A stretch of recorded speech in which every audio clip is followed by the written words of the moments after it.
ہمارے ساتھ موجود ہیں مفتی طاہر مسعود صاحب، جو مسئول ہیں سرگودہ و خوشاب کے، اور یقیناً ہمارے شہر کے استاد الاساتذہ ہیں۔ اور یہ جو لقب ہے یہ یقیناً ان کے شایان شان ہے کہ اس شہر کے ہزاروں علماء، سینکڑوں علماء جو ہے وہ ان کے شاگرد رشید ہیں۔ ہم ان سے بہت ساری باتیں کریں گے، ہم ان کی زندگی کے سفر کو بھی جانیں گے، اور جو مفتاح العلوم اس شہر کا ایک بہت بڑا ادارہ ہے، اس کی بنیاد کیسے رکھی گئی اور آج جو ایک عظیم الشان ادارے کی صورت میں موجود ہے، اس نے یہ سفر کیسے طے کیا، ہم یہ بھی جانیں گے، اور کچھ مفتی صاحب کی اجازت سے طرز سوال بھی ان سے ضرور کریں گے۔ تو صاحب آغاز کرتے ہیں۔ سب سے پہلے تو ہمارے جو دیکھنے والے ہیں یقیناً آپ سے ان کا تعارف ہوگا، لیکن آپ کا جو بچپن ہے وہ بہت ساری جو لوگ ہیں ان سے اوجھل ہوگا، تو آپ کا اپنا تعلیمی سفر کیسا رہا، اور پھر جو ہے وہ تعلیم کب مکمل کی، اور پھر اس کے بعد جو ہے وہ اس مدرسے کی بنیاد کیسے رکھی گئی؟ خوش بھی یاسر اقبال صاحب، آج آپ نے یہاں مدعو کیا اور اپنے ناظرین سے ہماری ملاقات کروائی۔ اللہ تعالیٰ آپ کو اس کا بہتر بدلہ عطا فرمائے۔ جی، میری پیدائش سرگودہ کی ہے، اور ہمارے نانا جو تھے قاضی ممتاز علی مرحوم، وہ ڈی سی آفس سرگودہ میں ہیڈ کلرک تھے۔ تو وہ جو ملازمین کے مکانات ہوتے ہیں رہائشی، انہیں کوارٹر کہتے تھے، تو وہاں میری پیدائش ہوئی ہے، اور ہم نے الحمدللہ بھرپور بچپن گزارا ہے، اور سرگودہ ہی میں گزارا ہے۔ جب شعور کی آنکھ کھلی تو والد صاحب نے ہمارے بالکل قریبی ملت آباد میں استاد سے حضرت قاری فتح محمد طاہر صاحب رحمہ اللہ تعالی ان کے پاس حفظ میں داخل کرایا۔ پھر 12 پارے ان کے پاس پڑھے تھے، تو پھر ہم داخل ہوئے 1978 میں 505 کے سیٹ بیٹول میں ہمارے دوسرے استاد سے قاری اشفاق احمد صاحب رحمہ اللہ تعالی۔ وہاں پھر ہم نے قرآن کریم حفظ کیا، اور اس کے بعد پھر 1982 6 ستمبر میں والد صاحب مجھے لے گئے جناب نگر۔ اس وقت پہلی کانفرنس تھی ختم نبوت کی، جو اب ہو رہی ہے سالہ جی، تو وہ پہلی تھی۔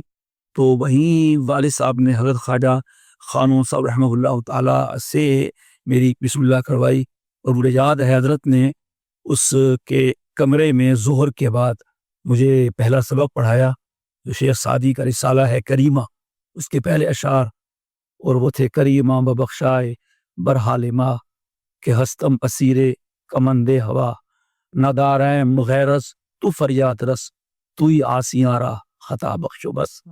اس سے پھر بسم اللہ ہوئی۔ پھر پہلے سال والد صاحب کے پاس بھی پڑھا۔ سب آپ نے جو اشعار سنائے ہمارے دیکھنے سننے والے بلیگر کو، اس کا کچھ ترجمہ بھی سامنے۔ کریمہ ببخشائے برحال ماں، اے کریم میرے حال پہ رحم فرما، کریمہ ببخشائے برحال ماں کہ ہستم اسیر کمندے ہوا، کہ میں اپنی خواہشات کی جیل کا قیدی ہوں۔ نداریم غیرست فریاد رس، ہم آپ کے سوا کوئی فریاد کو پہنچنے والا نہیں پاتے، کہ تو ہی آسیارا خطا بخشو بس، کہ آپ ہی کی ہستی ہے جو گناہ گاروں کے اور خطا کاروں کے گناہوں کو بخشنے والی۔ بس اللہ تعالیٰ سے التجا ہے، حمد ہے، اور اس سے دعا ہے۔ پھر اس کے بعد والد صاحب سے تقریباً 1 سال پڑھا صرف کا سبق، نحو کا۔ پھر ہمارے والد صاحب رحمہ اللہ تعالیٰ کے استاد بھی تھے، اور حضرت خواجہ خانون صاحب رحمہ اللہ تعالیٰ کے خلیفہ تھے حضرت مولانا غلام محمد چنگی رحمہ اللہ تعالیٰ، ان سے میں نے پڑھا۔ پھر اس کے بعد دارالعلوم دیوبند کے فاضل تھے حضرت مولانا غوث محمد صاحب رحمہ اللہ تعالیٰ، جو 7 بلاک کی مسجد ہے، اب اس کا نام تقویٰ مسجد ہے، وہ چھوٹی سی تھی۔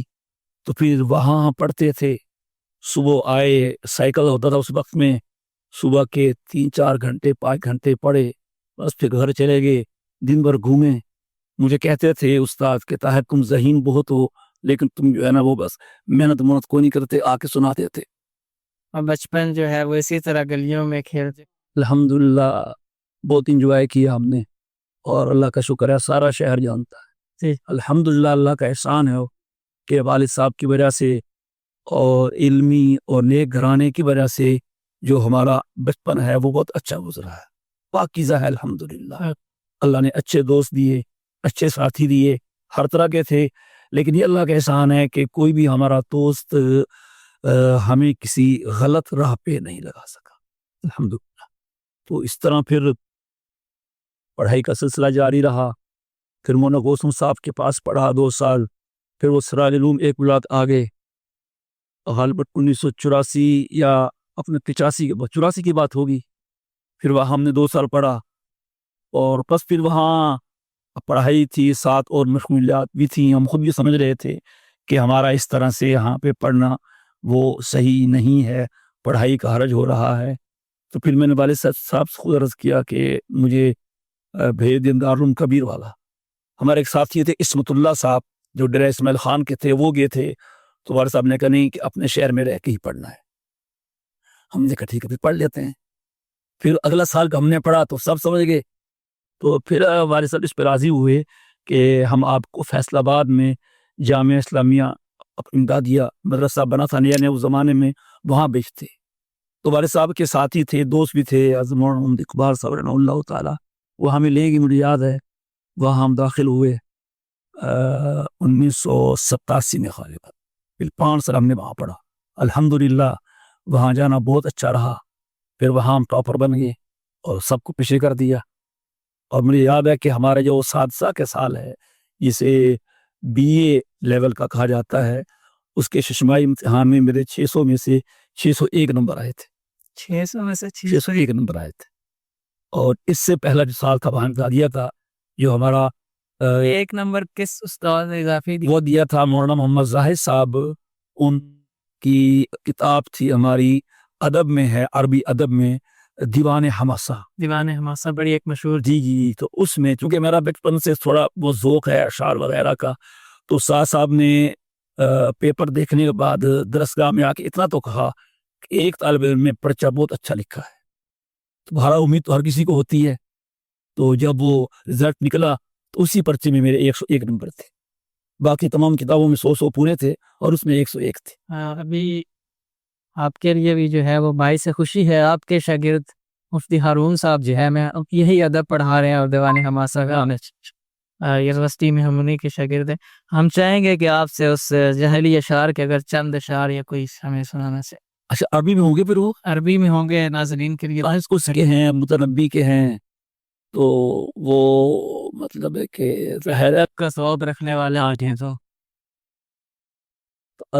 متنبی کہتے ہیں یا لائمی کف الملامات الذی اغناہ طول سقامہ وشقائہ، آگے شعر عذب العوازل حول قلب التائہ وہو الاحبۃ منہ فی سودائہ، کہ جو آدمی بھی عشق و محبت میں گرفتار ہوتا ہے اسے تانوں کا سامنا کرنا پڑتا ہے، یہ ایک فطرت ہے، طریقہ یہی ہے۔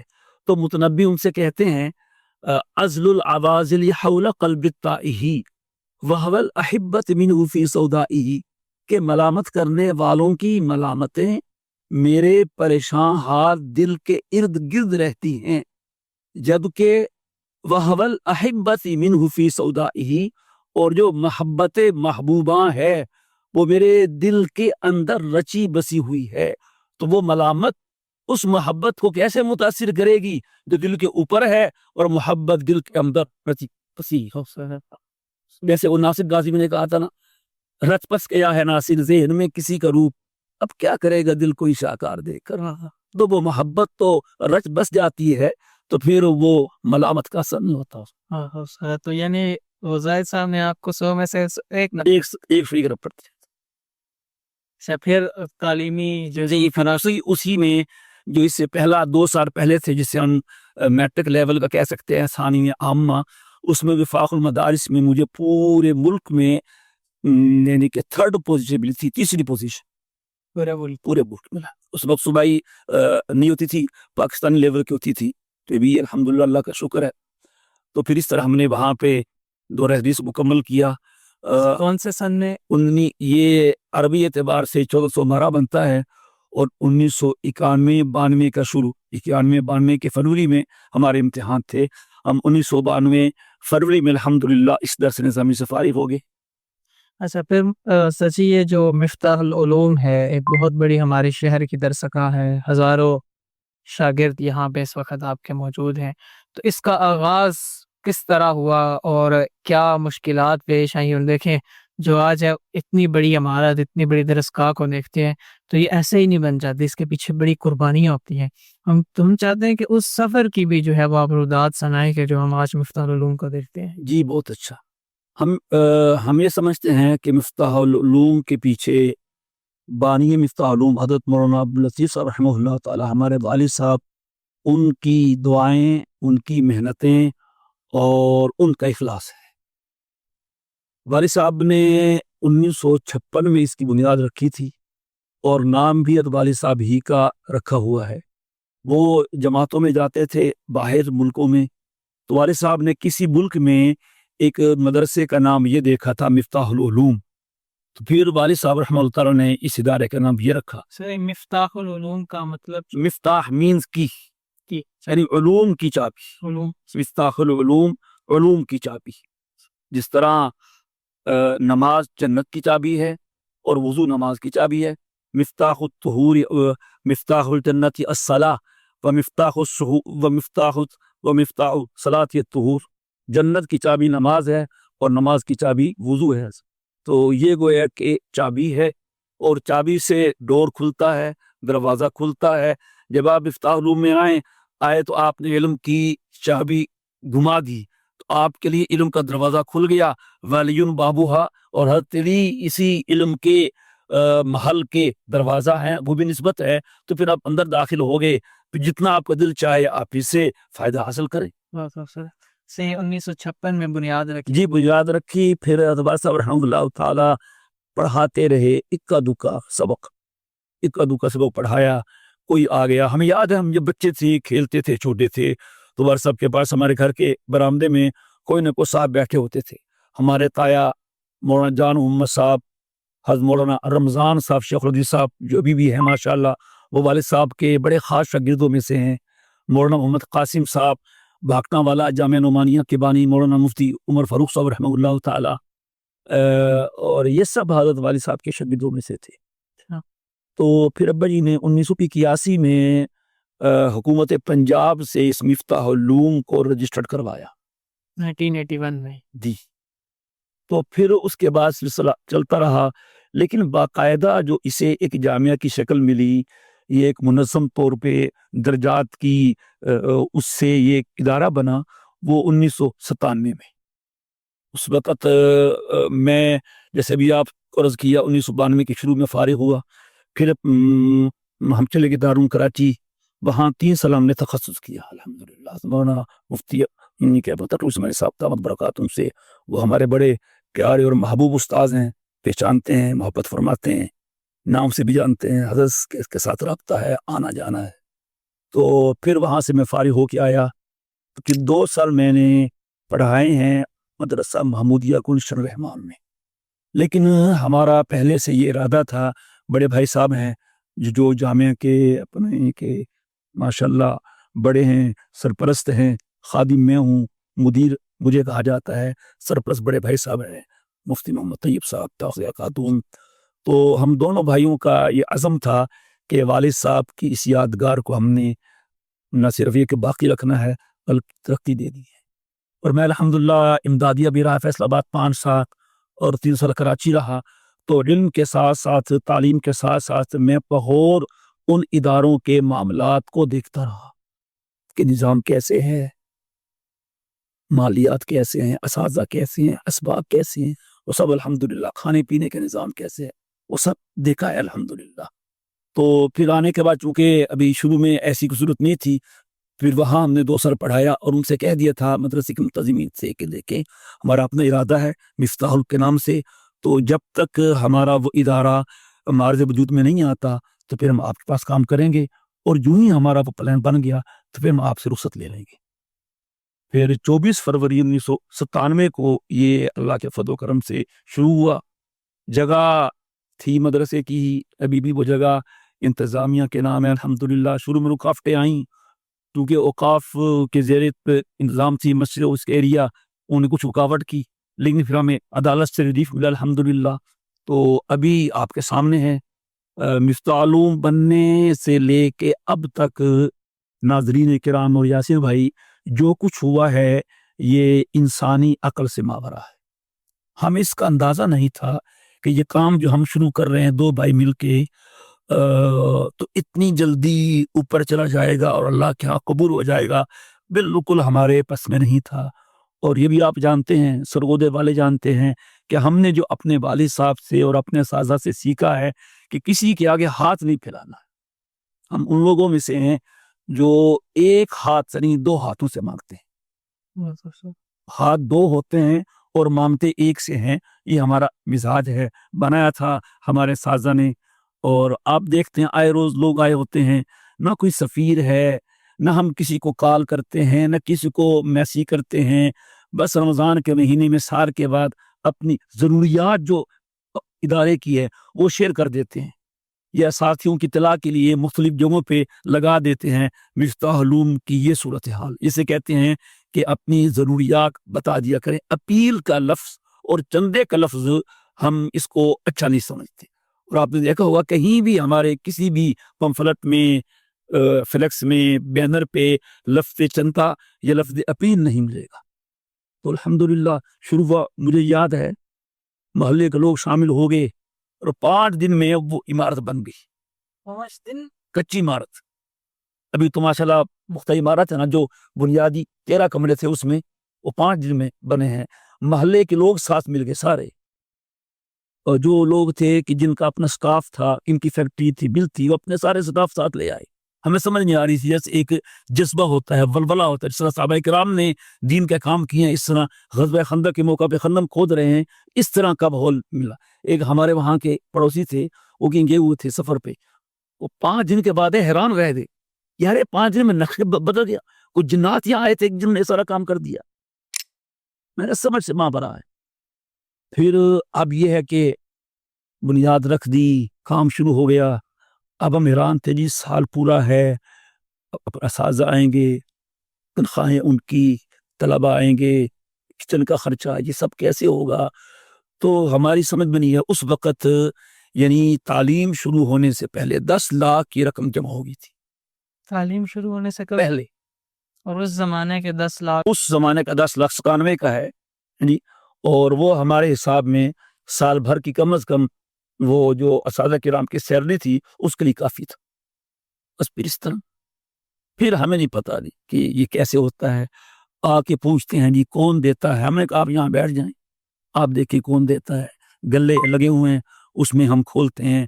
ہمارا سٹاف ہے 6-7 لوگوں کا، وہ ہر ہفتے کھول کے گن کے رسید کاٹ دیتے ہیں. لوگ تو اپنا نام بتانا بھی نہیں چاہتے ہوتے کہ ہم کون ہیں. رسید کاٹ دو جی اتنے پیسے کی، کون ہے عبداللہ، کون ہے ضیاء اللہ، کہاں سے، بس اس کو چھوڑ دے. تو یہ اللہ ہی بھیجتا ہے، اور کوئی سرکاری امداد نہیں ہے، کہیں سے ایڈ نہیں ہے، کچھ نہیں ہے. یا ہم سمجھتے ہیں اللہ کا اپنا کام ہے، اس کا کام کریں گے تو وہ اپنے کام پہ خود جو ہے نا تر ہو جائے گا. اچھا سب آپ سے ایک سوال، آپ کیونکہ وفاق کے جو ہے وہ مجلس عاملہ کے رکن بھی ہیں اور سینئر ترین رکن ہیں، تو ایک ہم نے سوشل میڈیا پہ بحث دیکھی کہ وہ بحث جو سوشل میڈیا پہ نہیں آنی چاہیے تھی، ہم نے سوشل میڈیا پہ اس کو دیکھا کہ ایک مقابلہ بازی کا ماحول پیدا ہوتا ہے مجمع روم اسلامیہ اور وفاق کے درمیان. ایک عام جو دین سے جڑا ہوا شخص ہے، جو ان کی بیسکس اور بنیاد کو نہیں سمجھتا، تو اس کے لیے یہ بڑا ایک تکلیف کا باعث تھا کہ مدارس کے نظام میں یہ جو آپس کا اختلاف ہے یہ کیوں ہے. یہ در حقیقت مسئلہ تھا کیا؟ اور ایک عام انسان اگر اس کو سمجھنا چاہے تو یہ، اگر میں ہی سمجھنا چاہوں تو یہ آپ اس مسئلے کو میرے سامنے رکھیے. آپ نے شروع میں کہا کہ یہ چیز سوشل میڈیا پہ نہیں آنی چاہیے، اور پھر آپ لا بھی رہے ہیں. دیکھیں ایک بات یہ ہے کہ ہم میں سے ہم نے دیکھا کہ 2 فریق بنے، اور ایک فریق نے اس کو جو ہے وہ کہا کہ ہم ٹھیک ہے، دوسرے فریق نے اس کو کہا ہم ٹھیک ہے. میں ایک بدور اگر دین سے جڑا شخص دیکھوں تو میں بذات خود حیران تھا کہ مجھے معلوم نہیں ہے کہ میں تو دونوں کو ٹھیک سمجھ رہا ہوں، اور پھر ایک دوسرے کے اوپر وہ ہو رہی ہے اور یہاں سے ویڈیوز آ رہی ہے. تو ایک بڑا عجیب و غریب قسم کا ماحول بن چکا تھا. تو یہ ایک عام دین سے جڑے ہوئے شخص کے لیے بڑا تکلیف کا باعث تھا. تو میں جاننا یہ چاہ رہا ہوں کہ درمیان کی راہ کیا ہو سکتی تھی؟ یہ میڈیا پہ نہیں آنا چاہیے تھا، اور اس میں اب یہ مطلب جو ایک نفرت کی فضا، اس کو نفرت کہنا مناسب ہے یا نہیں، لیکن ایک جو دلوں میں کجی کی فضا، اس کو کیسے دور کیا جا سکتا ہے، کیسے یہ آپس کی محبتیں جو ہے وہ واپس آ سکتی ہیں، اور باہمی محبت سے آپس کے کمروں میں بیٹھ کے یہ مسائل حل ہو سکتے ہیں۔ دیکھیں ایسے بھائی، ایک تو ہے کہ دو باتیں ہیں الگ، ایک ہے مجمل علوم کا مارج وجود میں آنا، اور ایک ہے اس چیز کا سوشل میڈیا پہ آنا۔ تو کون سی بات آپ چاہ رہے ہیں کہ میں آپ سے ڈسکس کروں؟ میں یہ چاہ رہا ہوں کہ یہ جو ہمارے مقابلے کی فضا بنی ہے، اس اس چیز کا خاتمہ کیسے ممکن ہے؟ یعنی کہ ہم ان مسائل کے جو ہے وہ اگر ہم ان کو اس رائے کو دیکھیں تو وہ کہتے ہیں کہ ہم تعلیم کو جدت کے ساتھ جو ہے وہ لے کے آنا چاہتے ہیں، اور وفاق جو ہے وہ اپنی اس قدیم روایت کو برقرار رکھنا چاہتے ہیں۔ تو ایک عام کا یہ، اگر میں بالفرض مجھے اگر آپ میرے سے یہ جاننا چاہیں، مجھے اصل حقائق کا علم نہیں ہے، اور اسی طرح میرے جیسے ہزاروں دین سے جڑے ہوئے لوگ کہ جو اس صورتحال سے پریشان ہوئے، تو میں یہ چاہتا ہوں کہ وہ اس اس اس پریشانی کو اپنے دل پہ نہ لیں، یعنی وہ یہ کجی جو ان کے دلوں میں پیدا ہوئی ہے، یہ پیدا نہیں ہونی چاہیے تھی، کیونکہ یہ مسائل سوشل میڈیا کے بغیر بھی جو ہے وہ حل ہو سکتے تھے۔ اب کیونکہ سوشل میڈیا پہ معاملہ آ چکا، تو میرا خیال ہے کہ اب اس کی وضاحت بھی سوشل میڈیا پر ہی ہونی چاہیے تھی، کہ کیونکہ اب جو سوال ذہنوں میں پیدا ہو چکے ہیں، تو میری ناقص رائے کے مطابق اس کا جواب بھی پھر اسی پلیٹ فارم پہ دیا جانا چاہیے جہاں پہ یہ سوال پیدا ہوا۔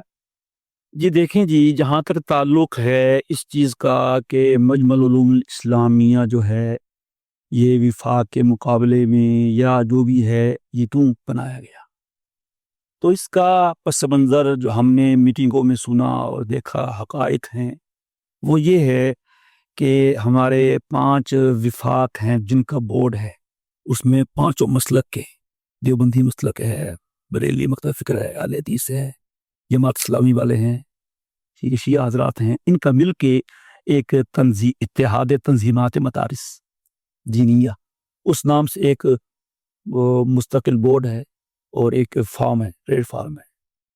تو الحمدللہ اس میں ہم آہنگی ہے، اور جب بھی کوئی بات ہوتی ہے مدارس کی تو یہ تمام بورڈوں کے سربراہ اس میں شریک ہوتے ہیں، اور حکومت سے اور جتنے بھی ادارے ہیں ان سے یہ بات کرتے ہیں۔ تو آپ دیکھ رہے ہوں گے پرویز مشرف دور سے مدارس کا گھیرا تنگ کرنے کی پوری کوشش کی جا رہی ہے، آئے روز وہ ایسے کر دیا جائے گا، ایسے ہوگا، ایسے ہوگا، بہت کچھ ہے۔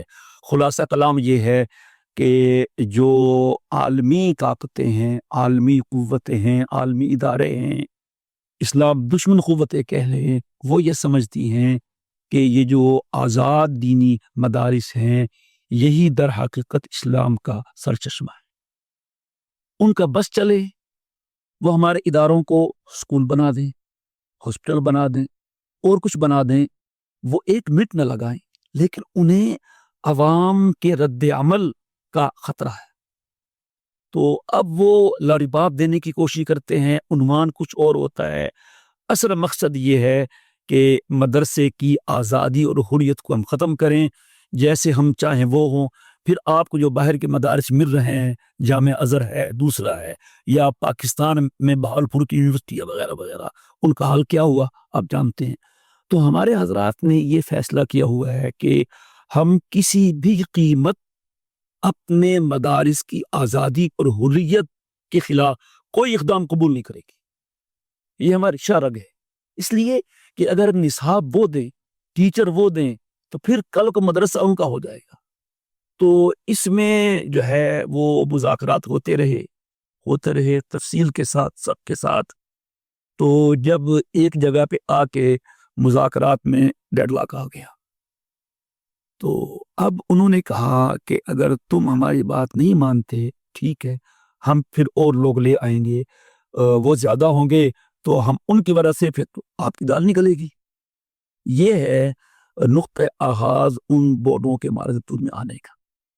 یعنی کہ اس اتحاد تنظیم مدارس کے مقابلے پہ ہم نئے بورڈ لائے گے۔ اب یہ 5 بورڈ تھے، انہوں نے آنن فانن جو ہے 10 اٹ بنا دی ہے۔ یعنی 10 بورڈ اور منظور کر لیے گئے اور منظور کر لیے گئے، بلکہ منظور کروائے گی، خود کہا آفر کی گئی فلاں کو بھی فلاں کو بھی فلاں کو بھی آپ یہ بورڈ بنائیں۔ اب ظاہر ہے جن بیچاروں کو کہا گیا وہ اب کیسے معاملات ہوں گے کہ وہ سرکار کے آگے یا جو بھی قوتیں ہیں ان کے آگے وہ مجبور ہوں گے، تو انہوں نے پھر یہ بورڈ بنا لی۔ لیکن الحمدللہ اللہ تعالیٰ کا شکر ہے کہ جو ان بورڈوں کے بنانے سے مقصد تھا کہ یہ مدارس والے آپس میں بٹ جائیں گے، آدھے ادھر آدھے ادھر، کیونکہ طریقہ یہ شروع سے تقسیم کرو حکومت کرو، ڈیوائڈ اینڈ ڈونٹ فائڈس، یہ اسی پالیسی کے تحت یہ کیا گیا تھا۔ اور آپ کے علم میں ہونا چاہیے کہ تبلیغی جماعت کو بھی ایسا کیا گیا، اور جتنی بھی مذہبی جماعتیں ہیں، جمعیت علماء اسلام کے ساتھ بھی ایسا کیا گیا۔ لیکن اللہ تعالیٰ کا شکر ہے جب تک اللہ چاہے گا تو اس کے دین کا کام ہوتا رہے گا۔ تو اصل ہم یہ سمجھتے ہیں اس کی بیس یہ ہے، اس بنیاد پہ یہ 10 ووٹ بنائے گی۔ اور پھر لیکن یہ کہ پھر جب ہمارے حضرات کو پتہ چلا تو افسوس تو یہ ہے کہ جو ہمارے مسلک دیوبند کے حضرات ووٹ بنانے والے ہیں وہ شیخ الاسلام ہمارے استاد محترم ان کے ہی گویا کہ سمجھے کہ مرید ہیں، ان سے مشورہ کرنے والے ہیں، سب کچھ ہیں، لیکن وہ ان کو بائی پاس کر کے بنا لیے۔ میرا جانا ہوا تھا کراچی، ادھر مجمع نور اسلامی کے مرکزی آفس میں، وہاں یہ باتیں ہوئیں، کھل کے باتیں ہوئیں، اگر جو آف دی ریکارڈ ہیں تو اتنا انہوں نے کہا کہ آپ ہمیں مجبور سمجھیں۔ تو اب اس کے بعد یہ الحمدللہ جو ہمارے بڑے حضرات ہیں ان میں سلیقہ ہے، ان میں بات کرنے کا انداز ہے، بات کیسے کرنی ہے، شائستگی کے ساتھ، وقار کے ساتھ، ٹھیک ہے۔ باقی جو نوجوان طبقہ ہوتا ہے ہر طرف وہ ایسی باتیں چھوڑ دیتا ہے جو مناسب نہیں ہوتی۔ صاحب یہ ایک بڑی اہم بات ہے کہ اہل علم بڑے حضرات نے آپس میں طریقے سے گفتگو کی، لیکن ہم نے یہ دیکھا کہ نوجوان چاہے وہ فاضلین تھے یا کوئی نوجوان عام دیندار تھے تو ان کے ہاتھوں میں نشتر تھے اور وہ ایک دوسرے پہ چلانے یوسر جو ہے وہ تیار بیٹھے تھے۔ تو یہ جو ایک ہمارا ماحول بن چکا ہے کہ ایک دیندار انسان جو لوگوں کے لیے نمونہ ہونا چاہیے تھا، جب آپس کے اختلاف میں اس کا رویہ اتنا برا ہے تو ہم اس معاشرے کو کیا مثال دے سکتے ہیں؟ اس میں آپ مثال دیں ان علماء کی جو اس اختلاف کے باوجود بھی جنہوں نے شائستگی کو نہیں چھوڑا۔ بہت خوبصورت، بہت خوبصورت نا۔ تو اسد صاحب آپ سے جو ہے وہ ہم پر سوال کی طرف پڑھتے ہیں۔ ہمارے آپ شہر کی امن کمیٹی کے جو ہے وہ رکن بھی ہیں، اور ہم الحمدللہ دیکھتے ہیں کہ ہمارے شہر میں فرقہ وارانہ فسادات کی کوئی بو نہیں ہے، اور یقیناً اس کے اندر تمام مسالک کا جو ہے وہ بڑا کردار ہے اور اس کمیٹی کا کردار ہے۔ کیا یہ میں آپ سے جاننا چاہ رہا ہوں کہ دیکھیں اختلافات ہر جگہ ہوتے ہیں، تو کیا ایک بہترین طریقہ یا یہاں پہ ایک وہ معاملہ اختیار کیا جاتا ہے کہ جو بڑے پرامن طریقے سے معاملات خوش اسلوبی سے طے ہو جاتے ہیں؟ میں یہ سمجھتا ہوں کہ ہماری امن کمیٹی باقی شہروں کے لیے ایک رہنما کی حیثیت رکھتی ہے، تو یہ آپ اس میں رہنمائی کریں کہ کیا وہ خوبصورت طریق ہے جس کو باقی شہر کی امن کمیٹیاں بھی فالو کرے، تو ہر ایک شہر کی کمیٹی فالو کرے تو پورے ملک میں امن قائم ہو سکتا ہے؟ جزاک اللہ، بہت اچھا سوال ہے۔ یہ بات ہم نے امن کمیٹی کے اجلاس میں بارہا کی ہے۔ ایک تو یہ ہم کہتے ہیں کہ جو گفتگو اور جو رائے ہم لوگ امن کمیٹی کے اجلاس میں آ کے دیتے ہیں، ہم جب اپنی جگہوں پہ ہوں، اپنے مقامات میں ہوں، اپنے ممبر و محراب پہ ہوں، تو وہاں پر بھی ہمیں یہی لب و اشتیا کرنا چاہیے۔ بڑی خوبصورت بات کہ جب ہم اس میٹنگ روم میں کہہ رہے ہیں وہ ہمارے اپنے حلقوں میں بھی یہ بات ہونی چاہیے۔ دوسرا ہم یہ کہتے ہیں کہ یہ جو امن کی آواز ہے یہ صرف موسمی نہیں ہونی چاہیے، وقتی نہیں ہونی چاہیے، دائمی ہونی چاہیے۔ سال کے 12 مہینے ہیں، محرم میں امن کی ضرورت نہیں ہے، صرف ربیع الاول میں امن کی ضرورت نہیں، صرف رمضان میں نہیں، پورے مہینوں میں، پورے سال میں، پوری زندگی میں امن کی ضرورت ہے۔ تو اس چیز کو لیا جائے کہ ہم نے امن جو ہے ہمیشہ کے لیے قائم رکھنا ہے۔ اور تیسری ہم بات یہ کہتے ہیں کہ دیکھیے اختلاف رائے ہوتا ہے، ایک اصول سی بات ہے کہ بھائی اختلاف رکھو، مخالفت نہ بناؤ۔ میں آپ کو مثال دے دوں، حضرت عبداللہ بن مسعود رضی اللہ تعالیٰ عنہ صحابی رسول ہیں اور بڑے عظیم صحابی، انہوں نے حضور سے 21 سال علم حاصل کیا ہے، کمال کا شخص ہے جی۔ تو حضرت عثمان کا زمانہ ہے اور یہ حج پہ آتے رہے، حضور کے ساتھ بھی آئے، صدیق اکبر کے ساتھ بھی آئے، عمر فاروق کے ساتھ بھی، عثمان غنی کے ساتھ بھی آئے۔ یہ سب حضرات جب مدینہ سے مکہ آتے تو حج میں مکہ میں 2 رکعتیں پڑھتے، مسافر تھے۔ حضرت عثمان رضی اللہ تعالی عنہ نے اپنی خلافت کے شروع کے 6 سالوں میں رکعتیں 2 پڑھی ہیں، پھر بعد میں معلوم نہیں کیا ہوا، انہوں نے 4 شروع کر دی، 4۔ ابن مسعود فقیہ صحابی ہیں، بہت بڑے عالم ہیں، کہتے ہیں کہ تمام صحابہ کا علم 2 میں آ گیا تھا، ایک ابن مسعود اور ایک حضرت علی رضی اللہ تعالیٰ، اور دونوں نے کوفہ کو اپنا مرکز بنایا۔ پھر کوفہ سے پیدا ہوئے ہیں امام اعظم ابو حنیفہ رحمہ اللہ تعالیٰ۔ تو ابن مسعود رضی اللہ عنہ کہتے تھے کہ حضرت عثمان کو ایسا نہیں کرنا چاہیے، جب حضور نے یہاں 2 پڑھی ہیں، ابو بکر صدیق نے 2 پڑھی ہیں، عمر فاروق نے 2 پڑھی ہیں، عثمان نے اپنے 6 سالہ دور میں 2 پڑھی ہیں، اب 4 کیوں پڑھتے؟ یہ کہتے تھے، ان کی رائے تھی۔ لیکن جب نماز کھڑی ہوتی تو پڑھتے انہی کے پیچھے اور 4 پڑھتے، بہت بڑی بات ہے، بہت بڑی بات۔ تو لوگوں نے کہا حضرت آپ عجیب ہیں، آپ اختلاف کر رہے ہیں اور پھر نماز ان کے پیچھے پڑھتے ہیں۔ تو ایک جواب دیا، ایک لفظ بڑا سبحان اللہ، ایک پربردہ رسول تھے، کہا الخلاف شرف، کہ دیکھیں میرا ان سے اختلاف ہے، مخالفت نہیں ہے، میں اس اختلاف کو مخالفت بنا کے شر نہیں پھیلانا چاہتا۔ بڑے خوبصورت، تو ہم اختلاف رکھیں، مخالفت نہ۔ اب صاحب اسی مناسبت سے سوال یہ کہ ہم نے کتابوں میں پڑھا کہ ہم دوسرے مسالک کے اکابر مختلف مسالک کے مدارس میں جایا کرتے، امامت کروایا کرتے، تو یہ وقت کے ساتھ ساتھ یہ کیوں صورتحال ایسی بنی کہ اب دوسرے مسالک کے اکابرین ہم ایک دوسرے کے مدارس میں نہیں آتے، مصلی امامت پہ نہیں کھڑے ہوتے، ممبر پہ نہیں کھڑے ہوتے؟ تو کیا وہ ہمارا پرانا سنہرا دور کہ جب مختلف مسالک کے اکابرین دوسرے مسالک کے جو ہے مساجد کے ممبروں پہ موجود ہو؟ جی بہت اچھی ہماری ماضی ہے، اچھی تاریخ ہے، ابھی بھی یہ ہے الحمدللہ، لیکن بہت کم، رفتہ رفتہ یہ چیز کم ہو رہی ہے۔ آپ حیران ہوں گے، فقہ میں جو سب سے بڑا اختلاف آپس میں ہے 2 فقہ، امام شافعی رحمۃ اللہ اور امام ابو حنیفہ رحمۃ اللہ، ان کا شدید اختلاف ہے، اور جس دن امام شافعی پیدا ہوئے اس دن امام صاحب کا انتقال ہوا، یہ بھی ایک تاریخی واقعہ ہے۔ جب پھر امام صاحب نے پڑھا اور پھر امام ابو حنیفہ کی قبر پہ آئے بغداد میں زیارت کے لیے، اور نماز کے طریقے میں اختلاف ہے ان کا۔ انہوں نے جو نماز امام ابو حنیفہ کی قبر کے پاس پڑھی ہے مسجد میں، یہاں بھی وہ فقہ حنفی کے مطابق پڑھی ہے۔ جب نماز پڑھی ہے یا پڑھائی ہوگی بظاہر، جب نماز سے فارغ ہوئے ان کے شاگردوں نے کہا یہ کیا ہوا؟ آپ نے اپنی فقہ کے مطابق عمل نہیں کیا؟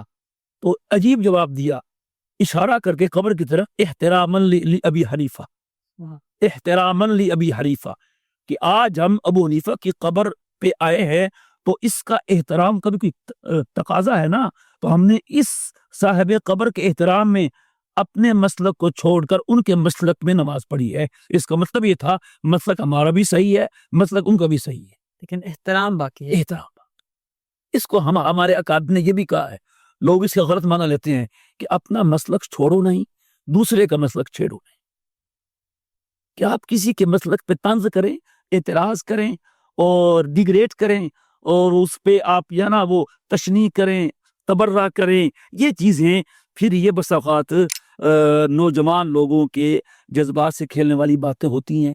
پھر یہاں سے بھی اچھا، یہاں پر بھی یہ کہ جو نوجوان مقررین ہیں، شعلہ نما ہیں، یہ میں کہہ دوں لفظ سخت نہ ہو، جو پیشہ ور خطبہ ہوتے ہیں، اس آگ لگانے میں ان کا ہاتھ زیادہ ہے۔ جو ہر مسلک کے اہل علم ہیں، جن کے انتر علم رچ پس گیا ہے، ان میں اللہ نے ذرا بھی بہت رکھا ہوتا ہے، اور ان میں گہرائی بھی ہوتی ہے، وسعت بھی ہوتی ہے، حوصلہ بھی ہوتا ہے۔ تو اس قسم کی جو منافرتیں ہیں نوجوان، اور یہ جو جسے لفظ بولتے ہیں، عجیب سا لفظ ہے، کیا جی، مخرر شعلہ بیان، شعلہ کا معنی جانتے ہیں جی؟ تو وہ کوئی وہ ایک پہلے ہم نے دیکھے تھے مداری آتے تھے نا، وہ منہ میں مٹی کا تیل ڈال کے لگاتے تھے، تلی کرتے تھے، آگ نکلتی تھی، دیکھا ہوگا۔ تو یہ شعلہ ہے، تو یہ تو کہیں نہیں ہے، تو ان لوگوں نے اس کو خراب کیا ہے. بڑے حضرات اصل میں بات یہ ہے یاسر بھائی کہ اب بہت کم ہیں جو بڑوں کو بڑا ماننے والے. یہ بڑی مستباہم بات ہے. بڑی یہ ہر گھر کا مسئلہ ہے. یہ ہر گھر کا مسئلہ ہے. میں اپنے نوجوان بچوں کو یہ عرض کروں گا کہ بیٹا آپ کے ابا بڑے ہیں, آپ کے بھائی آپ سے بڑے ہیں, آپ کی والدہ آپ سے بڑی ہیں, اور آپ کے خاندان کے چچا ماموں ہیں. ہم نے بطور دیکھا بچپن میں جب ماموں کو چچا کا نام لے کے کہتے تھی مائیں کہ تیرے ماموں کو بتاؤں گی. آج اگر کسی کا چچا یا تایا کسی کے بچے کو تھپڑ لگا دے تو وہ ناراضی ہو جاتی ہے. پہلے کہتی ایک لگائے دو اور لگائیں اس کو. تو ہم نے خود ماحول خراب کیا. تو بہرحال یہ جب بڑے کو بڑا نہیں سمجھا جاتا تو پھر اس کے نقصانات قوم کو بھگتنے پڑتے ہیں. یہ ہر فیلڈ میں ایسے ہر فیلڈ میں. تو اب یہ جو ہمارے نوجوان ہیں جس فیلڈ میں وہ یہی اگر بڑوں کو بڑا سمجھے ان کو دیکھیں وہ کیا کر رہے ہیں تو حالات ٹھیک ہو جائیں. سب وقفہ کر لیتے ہیں نماز کا. جی وقفہ